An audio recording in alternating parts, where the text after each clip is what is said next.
Hello students, welcome to success academy classes.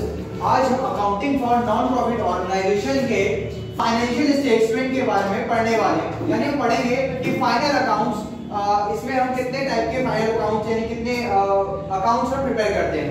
जैसे कि non profit organisation के अंदर हमारे 3 अकाउंट्स प्रिपेयर होते हैं। पहला अकाउंट होता है रिसीव्ड पेमेंट अकाउंट, दूसरा होता है इनकम एंड एक्सपेंडिचर अकाउंट और तीसरा होता है बैलेंस शीट। इन तीनों अकाउंट के पहले मैं पर्पस आपको डिक्लेयर कर देता हूं। जो रिसीव्ड पेमेंट अकाउंट है ये कैश बेसिस से बनता है, मतलब इसका मेन पर्पस होता है इंस्टीट्यूशन में या चैरिटेबल ऑर्गेनाइजेशन में आने वाले सारे कैश को रिकॉर्ड करना।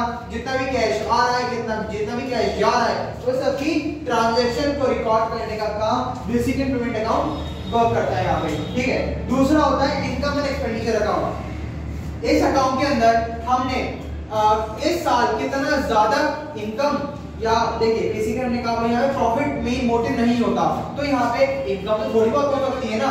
इनकम के अलग अलग सोर्सेज हो सकते हैं, जिसको हम जब आगे इसको पर्टिकुलर टॉपिक को पढ़ेंगे तो हम ज्यादा डिस्कस इसको कर पाएंगे डीपली। ठीक है। तो लेकिन इससे कुछ खर्चे भी होते हैं, इसकी कुछ इनकम भी होती है। तो यहाँ पर इसकी कुछ कभी कभार इनकम भी ज्यादा हो सकती है, कभी कभी इसके एक्सपेंसेस भी ज्यादा हो सकते हैं, तो उसके भी इसकी कुछ बैलेंसेस यहाँ निकालते हैं। तो अपनी सारी इनकम और सारे एक्सपेंडिचर्स को रिकॉर्ड करने का वर्क यहाँ पे इनकम एंड एक्सपेंडिचर काउंट करता है। दोनों में डिफरेंस क्या होता है, ये सिर्फ कैश की ट्रांजैक्शन को रिकॉर्ड कर रहा है, पैसा कहां से आ रहा है, कैसे आ रहा है वो रिकॉर्ड कर रहा है, लेकिन ये सिर्फ इनकम को रिकॉर्ड कर रहा है। इनकम होनी चाहिए बस। ठीक है।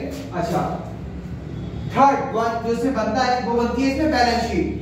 बैलेंस शीट का मेन पर्पस अपनी ऑर्गेनाइजेशन की सारी एसेट्स और लायबिलिटीज को रिकॉर्ड करना होता है। भाई अगर हम अपनी एसेट्स को रिकॉर्ड नहीं कर पाएंगे या फिर अपनी लायबिलिटीज की प्रॉपर जानकारी नहीं रखेंगे तो हो सकता है कि इन फ्यूचर हमें परेशानी हो जाए। भाई हमारी एसेट्स कितनी सारी, भाई बहुत सारे चैरिटेबल इंस्टीट्यूशंस होते हैं जिनकी बहुत सारी एसेट्स होती है। अगर उन इंस्टीट्यूशंस की वो जानकारी नहीं रखेंगे और उसको रिकॉर्ड नहीं करेंगे तो वो अपने उन चीज को अच्छे से मेंटेनेंस नहीं कर पाएंगे, इसलिए इसको रिकॉर्ड करना इंपॉर्टेंट होता है। साथ ही साथ भाई हम भी तो चैरिटेबल ट्रस्ट की तरह काम कर रहे हैं, क्या दूसरा पर्सन चैरिटेबल ट्रस्ट की तरह काम कर रहा होगा? मान लीजिए भाई मेरा एक ऑर्फनेज है, मैंने यहाँ पे एक हाउस मतलब बच्चों के लिए आज 26 जनवरी हम रिकॉर्ड कर रहे हैं। ठीक है। तो अब अगर हम मान लीजिए बच्चों को कुछ गिफ्ट कर देना चाहते हैं, तो हमने किसी भी कहते हैं किराना स्टोर से या किसी भी दुकान से, किसी भी मॉल से हमने कुछ सामान खरीद लिया, या मान लीजिए हम कोई पार्टी ऑर्गेनाइज कर रहे हैं 26 जनवरी के बेसिस पे, हम कोई एक फंक्शन करने वाले हैं, मान लीजिए हमने करा।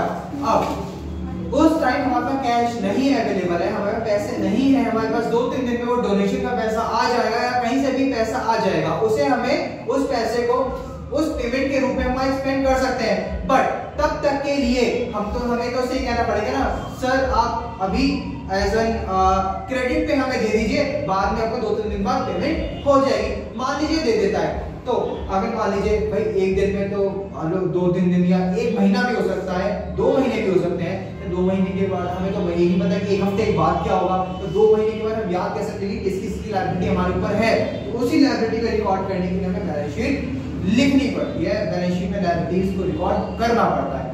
ठीक है। अच्छा, यहाँ पर हमारी 2 तरह की बैलेंस शीट्स हम प्रिपेयर करते हैं। पहली बैलेंस शीट होती है ओपनिंग बैलेंस शीट और दूसरी बैलेंस शीट होती है क्लोजिंग बैलेंस शीट। तो हमने आज तक बैलेंस शीट तो पढ़ी है, ठीक है, लेकिन 2 बैलेंस शीट, इसका पर्पस क्या है 2 बैलेंस शीट को प्रिपेयर करने का? भाई पहला पर्पस तो ये है, जो फर्स्ट बैलेंस शीट होती है ये ओपनिंग बैलेंस शीट होती है, इसका मेन मोटिव सिर्फ कैपिटल फंड, मतलब यहाँ पे जो जैसे कि कोई बिजनेस हम स्टार्ट करते हैं तो उसमें पैसा जो ओनर के द्वारा लगाया जाता है उसे हम कैपिटल कहते हैं। लेकिन भाई यहाँ पे तो बहुत सारे अलग अलग मेंबर्स ने मिलकर पैसा लगाया है, तो यहाँ पे भी कैपिटल नहीं कैलकुलेट कर सकते। इसी वजह से यहाँ पे अलग से एक ओपनिंग बैलेंस शीट बनाई जाती है, जिसकी हेल्प से हम यहाँ पे उस कंपनी की, उस ऑर्गेनाइजेशन की बैलेंस शीट को हम कैलकुलेट करते हैं। ठीक है। तो ओपनिंग बैलेंस शीट का मेन मोटिव यहाँ पे सिर्फ कैपिटल को कैलकुलेट करना होता है कि हमारे ओनर में कितनी, हमारे बिजनेस में कितनी कैपिटल लगी हुई है। और लास्ट जो क्लोजिंग बैलेंस शीट का मेन मोटिव होता है हमारी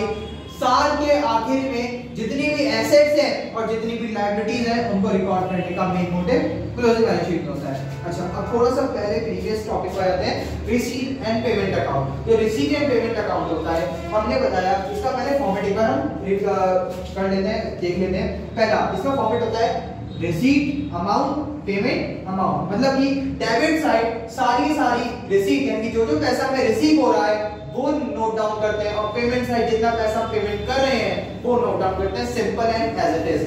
ठीक है भाई, अभी हम इसको इसका जो नेक्स्ट वीडियो में बनाऊंगा उसके अंदर हम इसके रिसीट एंड पेमेंट अकाउंट को प्रिपेयर करेंगे, हम इसको पढ़ेंगे। ठीक है, रिसीट एंड पेमेंट अकाउंट को लेके यहाँ पर अभी मैं इसका सिर्फ छोटा सा पार्ट डिक्लेयर कर रहा हूँ। ठीक है, जैसे कि रिसीट एंड पेमेंट अकाउंट में डेबिट साइड सारी रिसीट आती है, सारा पैसा जो रिसीव कर रहे हैं वो लिखा जाता है, पेमेंट साइड पे जो पैसा हमारी जेब से जा रहा है वो रिकॉर्ड करा जाता है। ठीक है, इसलिए इसको हम कहते हैं कैश बेसिस, इसी प्रोसेस को कहते हैं कैश बेसिस। मतलब ये पैसा आ रहा है या पैसा जा रहा है उसे हमें सिर्फ रिकॉर्ड करना है, बस पैसा निकलना चाहिए। अच्छा, यहाँ पे ये कोई मतलब नहीं होता किस ईयर से रिलेटेड है। मान लीजिए हम अगले साल का पैसा पे कर रहे हैं, मतलब नहीं है, जा रहा है ना, पैसा निकल रहा है ना, उसे हम रिकॉर्ड करेंगे। वहीं पर अगर हमें मान लीजिए 5 साल पहले का पैसा वापस मिल रहा है, मान लीजिए 5 साल पहले एक डेटर था, कोई मतलब एक पर्सन था, एक मेंबर था, वो पैसा नहीं दे पाया या हमने किसी को लोन देकर पैसा नहीं चुका पाया, बट उसके पास अब पैसा आ गया, वो अब चुकाने आ रहा है।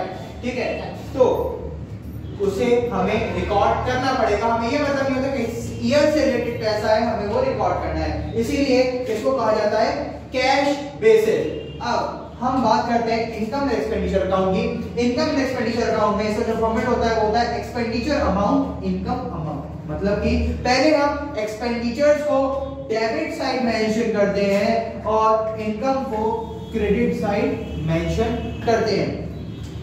ठीक है, अब इसे एक्सपेंसेस और इनकम को नोट डाउन करते हैं। अच्छा, एक चीज और,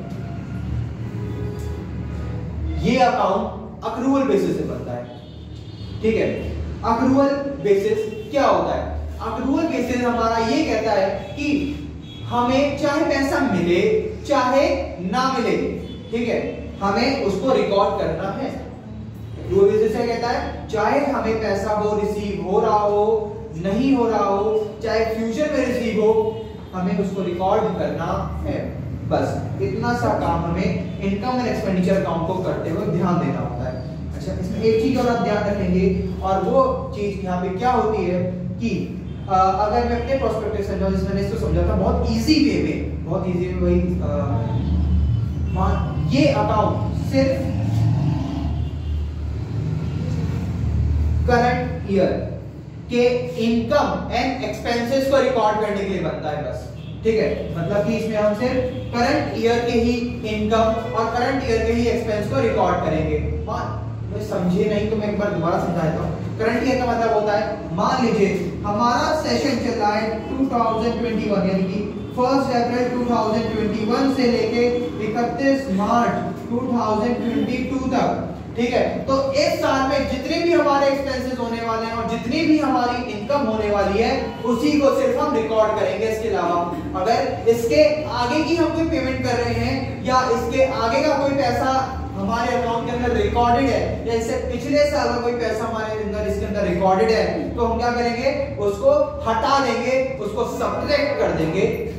ठीक है, बस इतना ध्यान देना है। बाकी इसको हम ब्रीफ में जब हम इस चैप्टर को, इस टॉपिक को पढ़ेंगे तो हम इसको नोट डाउन करेंगे।